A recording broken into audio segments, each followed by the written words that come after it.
Good evening, everybody, and welcome to the March edition of By Request. Now we've been doing these for 7 months, and I have been getting so much positive feedback and great response from everybody that I just have to keep doing these every month. So I hope you find something in my performance that you really enjoy. Today I'm going to be featuring a little bit different mix of music that I hope you'll like. The first song I'm going to do is a song that was written by Sammy Cahn and Julie Stein back about 1946. And it became a hit record for Frank Sinatra. In fact, Frank Sinatra and Harry James and so many other, Doris Day, so many other singers and musicians had hit recordings of songs written by Sammy Cahn and Julie Stein. Anyway, this particular version of the song was recorded in 1961 on Capitol Records and arranged by the genius Billy May. And one of the things about this album, Come Swing With Me, as I've mentioned in some previous broadcasts, is the fact that there are no woodwinds or strings on the recording. In fact, Billy had the Capitol studio set up with matching brass sections on either side of the studio. So you can hear the back and forth of the brass sections, especially in the bridge and in the middle of the recording when Frank is not singing. So anyway, I hope you enjoy this song written by Sammy Cahn, Julie Stein, and arranged by Billy May.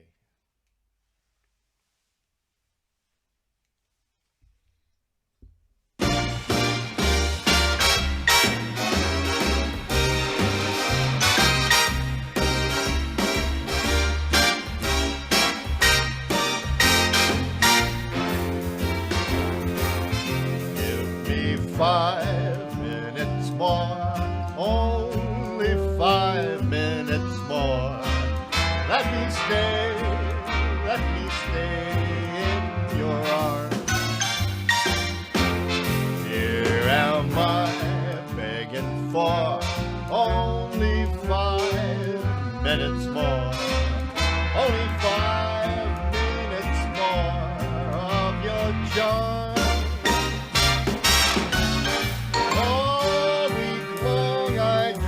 About our Saturday day.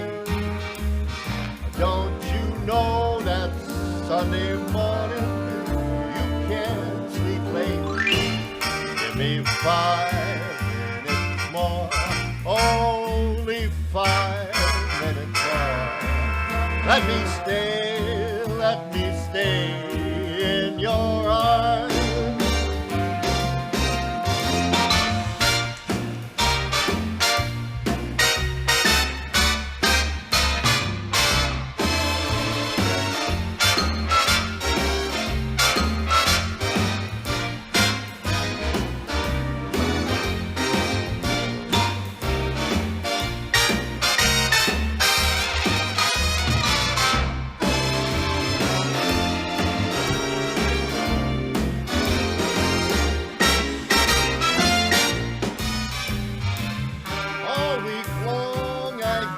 About our Saturday day.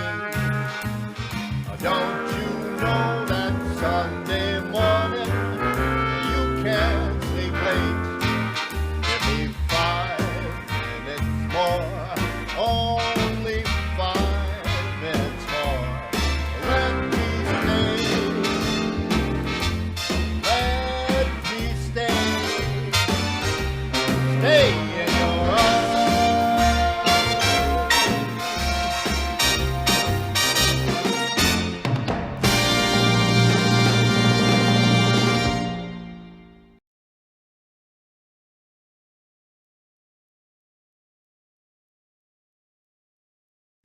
5 minutes more. Billy May could make anything swing, I think.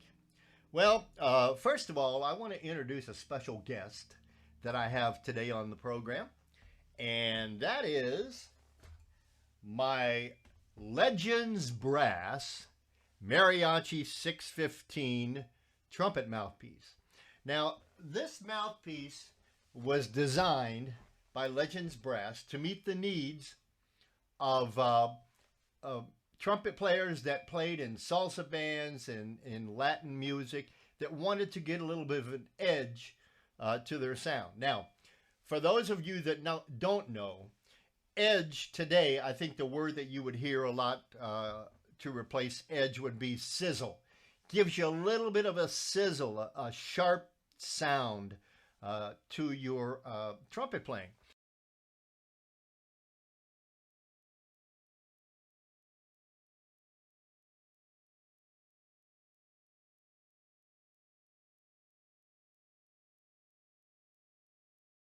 And the reason I'm using this today is I'm doing a couple of tunes that I want to have a rather sharp sound on. This first one is a song that was from a 1964 Broadway play called Hello, Dolly. And the interesting thing was the record company never approached Louis Armstrong about recording the song. Louis Armstrong's manager talked Louis and the All-Stars into going into the studio and recording a demo that could perhaps be used in commercials for the play for Hello, Dolly. Well, the people at Cap Records heard it and said, this is going to be a hit.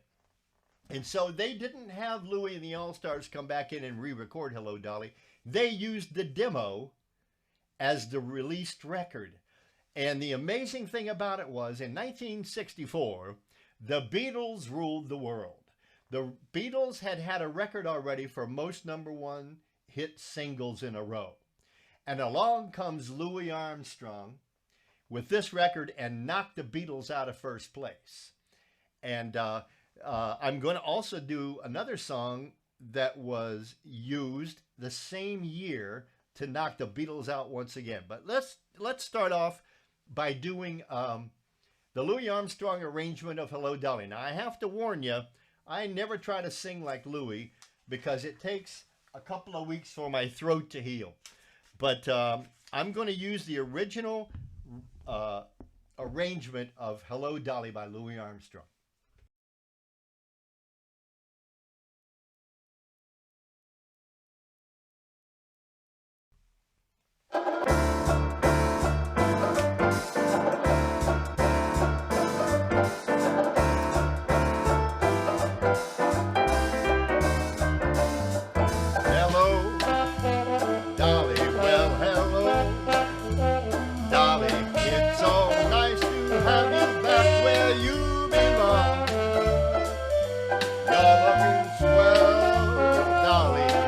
Can tell, Dolly, you're still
Dolly.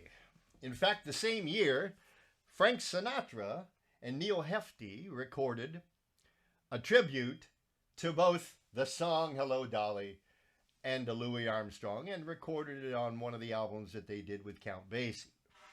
Well, it's time for a commercial. And by now you know that I wrote a book called Harry James Trumpet Icon.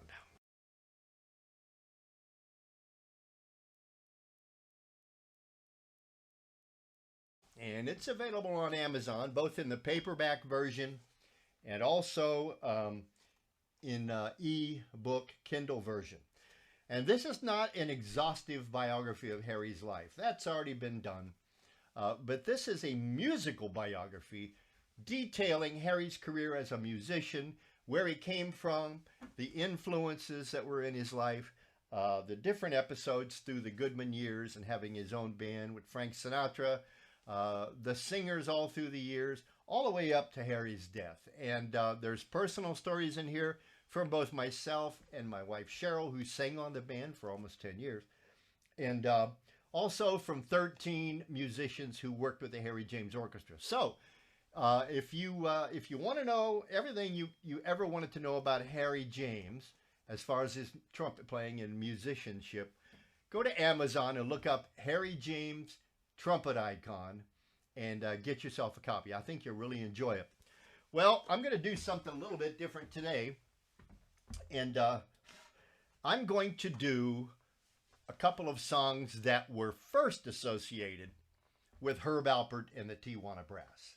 Now, I have to clarify that because, personally, I've never owned a Herb Alpert record. Don't listen to Herb Alpert, not a big fan. I do respect him for his longevity and his business acumen, but for many years, I've called him Herb Alpert, world's richest trumpet player. And so anyway, here's a song that Herb Alpert did that was originally called Twinkle Star, and then he recorded it with Jerry Moss and when they started A&M Records. And the only reason I'm doing it today is because it was also recorded by Harry James and his orchestra. In fact, Harry James played a Rob Turk arrangement for Dot Records on an album called Green Onions and Other Hits. And Rob Turk and Harry played a duet on this. Now, I'm not going to attempt to do it. In fact, what I'm doing today is I'm actually going back and playing the original Herb Alpert arrangement of The Lonely Bull using my mariachi mouthpiece. But I think you'll know right from the beginning that it is going to be done in the Harry James style on The Lonely Bull.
as Harry James used to announce it as El Solo Toro. Anyway, it was a huge record, no doubt about it. Well, we're going to go back and do a song that I mentioned when I did the Louis Armstrong tune, Hello, Dolly, that he had knocked the Beatles out of first place in 1964. Well, there was another recording that year by Dean Martin that also knocked the Beatles out of first place. Now, I have to explain to you, I'm not doing the Dean Martin version today. I'm going back in 1946. A gentleman named Ken Lane wrote this song, Everybody Loves Somebody Sometime. And in fact, in 1946, Frank Sinatra recorded it, and it placed about number 25 in the hit parade and in record sales. And to be honest, in 1946, 25th place was not considered a major hit recording, although it sold a lot of records. Well, then in 1957, Frank Sinatra once again recorded the song, and he recorded it as a single, and it wasn't a hit record, and just never caught on. But it did show up on one or two of the Capitol collections. I don't remember, This is Sinatra 1 or 2 or one of those, that they weren't actually recorded as a session, but a compilation of single recordings. So here is the 1957 version that Frank Sinatra did of Everybody Loves Somebody Sometime.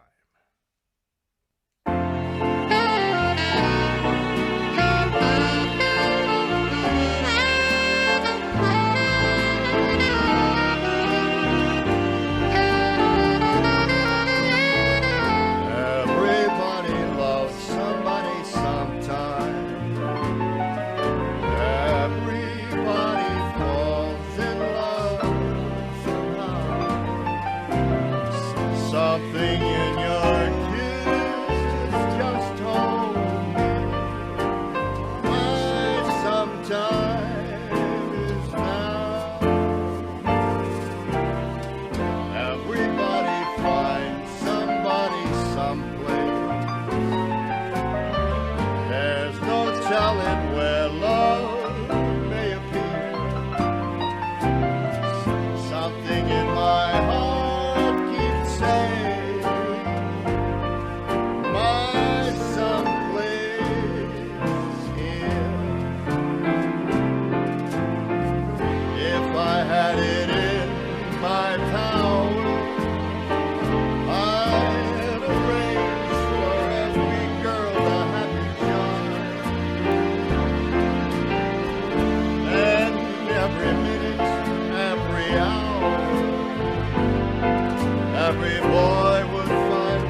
That certainly was a nice enough recording, but it just never caught on with the public.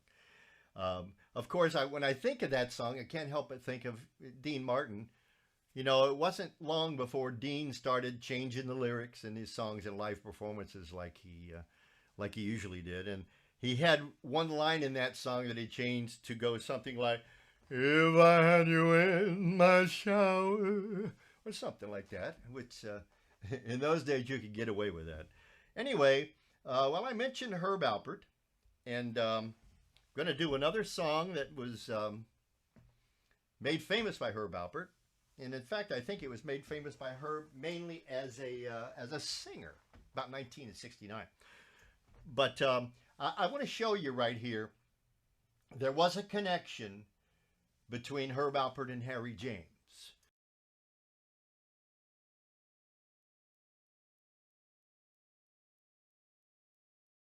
In 1962, when Harry James was hired to appear in the famous Kleenex commercial, which I remember as a kid, even before I was a trumpet player.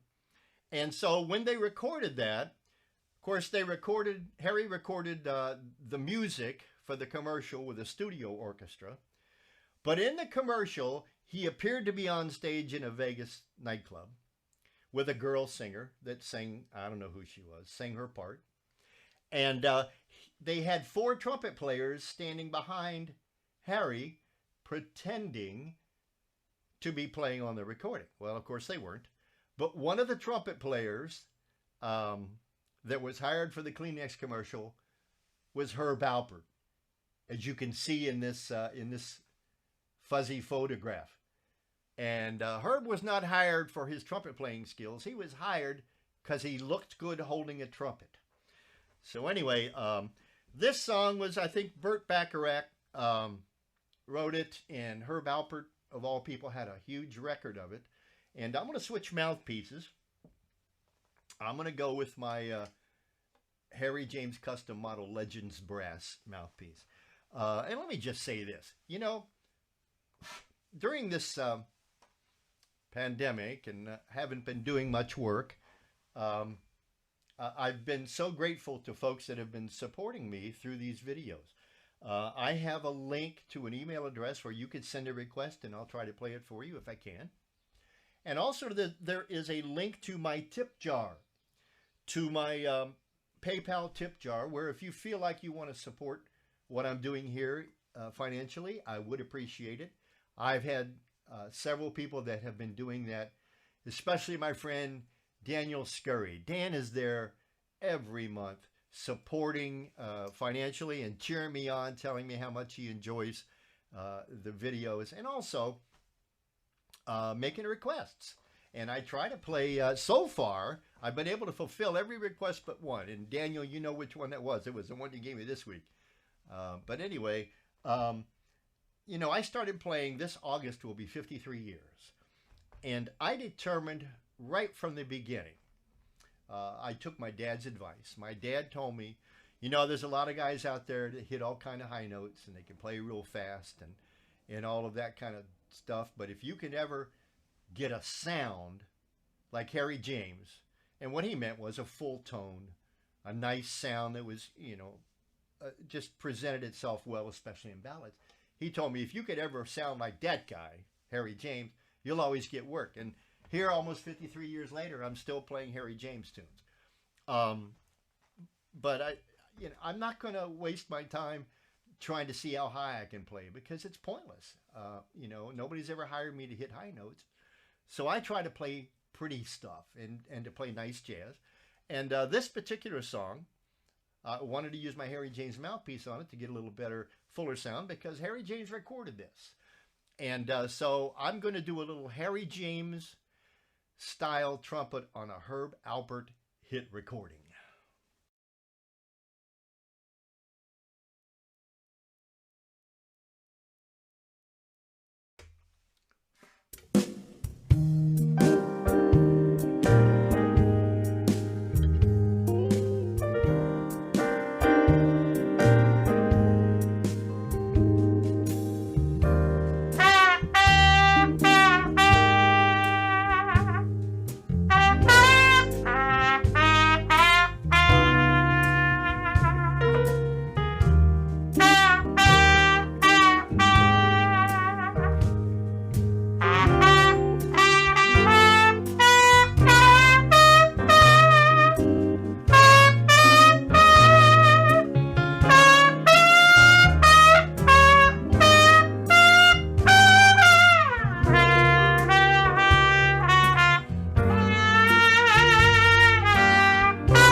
Harry James style on Herb Alpert tune.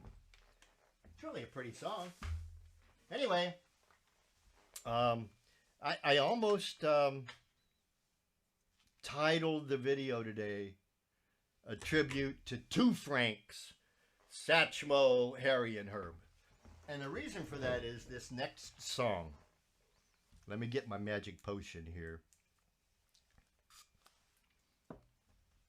I don't get to perform much these days, and so you get a little rusty. You know, once again, if you feel like contributing financially, there's a tip jar there, and I would appreciate it. A lot of work goes into putting these videos together. Anyway, here's a song that was part of a musical, Broadway musical, the Three Penny Opera. And was written by German composer, and so it was kind of a dark musical.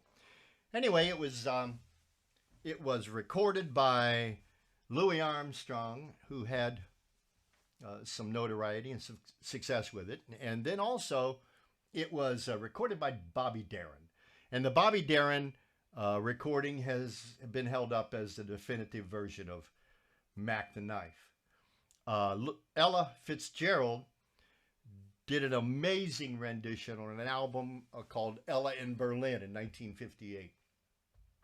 But in 1984, Quincy Jones had produced an album for Frank Sinatra. Frank at that point was nearing his 70th birthday, and he wanted to do an album. He'd always wanted to do an album that was just really jazz oriented. As good as the bassy albums were, Frank was looking for something a little jazzier in his mind. So anyway, they were going through the tunes that Frank was going to perform on this album. The album was called L.A. Is My Lady. And so Quincy Jones had approached Frank and said, "Hey, Frank, you know, why don't you do Mac the Knife? I mean, you know, it's Bobby Darin, all these other people did it, and we'd like to hear what the Frank Sinatra version would be." And Frank didn't want to do it whatsoever, believe me. So anyway, Quincy had Frank Foster write an arrangement of Mac the Knife for the album for Frank, and Frank actually, when they went in and he rehearsed it, and once he rehearsed it, he realized he had to do it.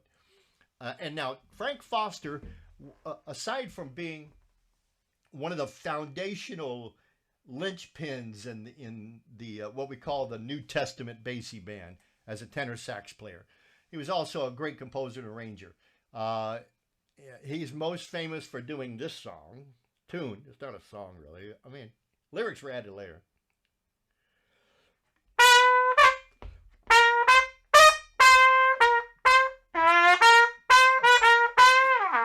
Shiny stockings. But anyway, Frank Foster wrote a killer diller arrangement of Mac the Knife for Frank Sinatra. And they even wrote special lyrics for Frank to sing.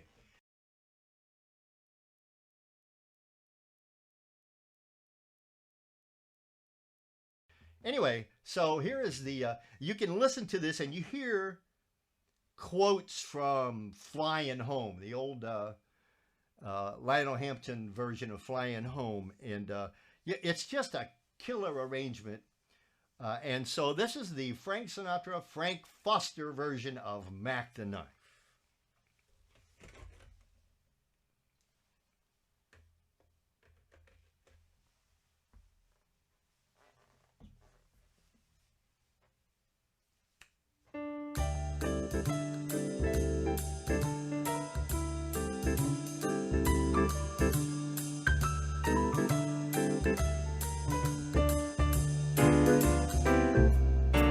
Hey, the shark has pretty teeth, dear,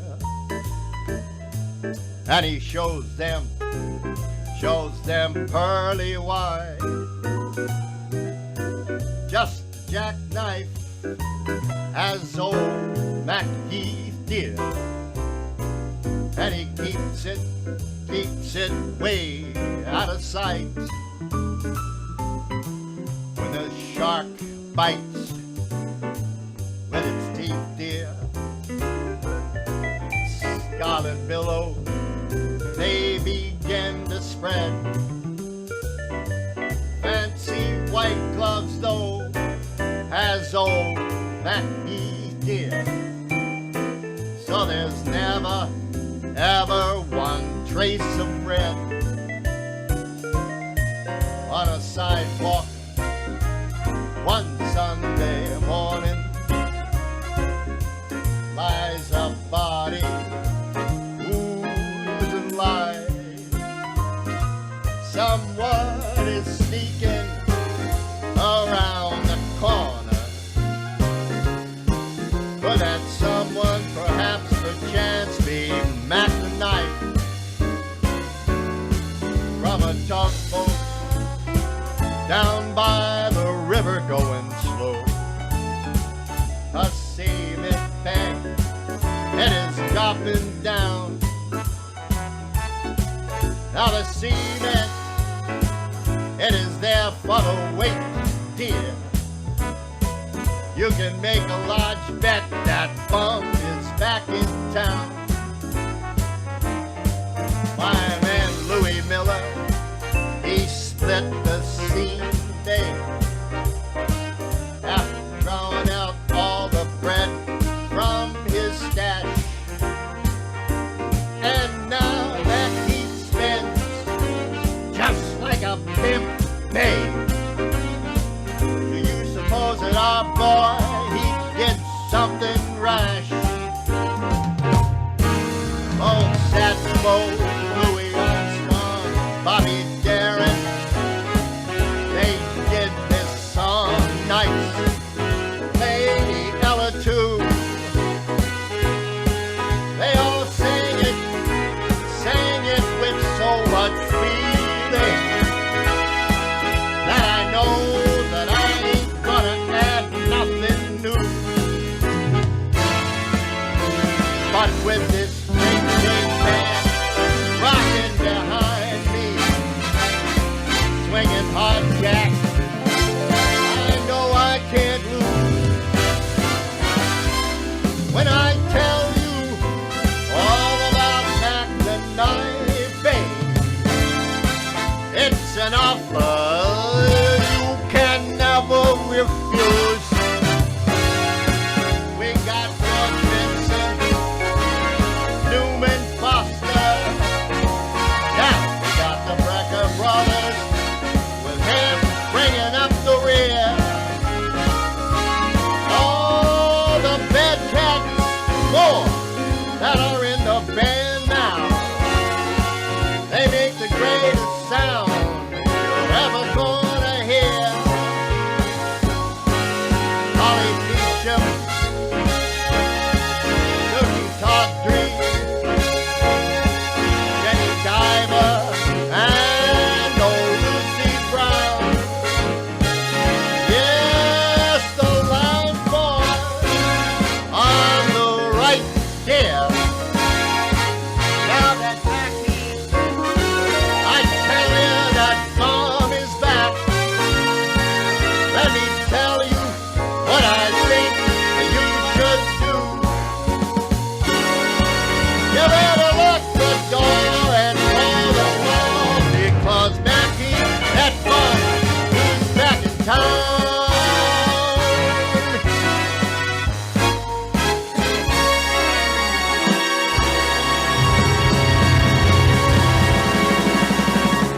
Oh, I got such a pain right here, Dean. Doing Hello, Dolly in that one. That'll wear an old man out. Anyway, thanks for listening and coming back and watching. I hope you enjoy the music and the presentation. Try to do the best that I can here in the Trumpet Man Cave. Once again, if you have a request, send it to chuckparduebigband@yahoo.com. And if you want to contribute financially to what we do, there's my tip jar, my PayPal address, and I sure would appreciate it. And until I see you next month, which is April, have a great March. Have a blessed Easter, and we'll see you soon. Thanks.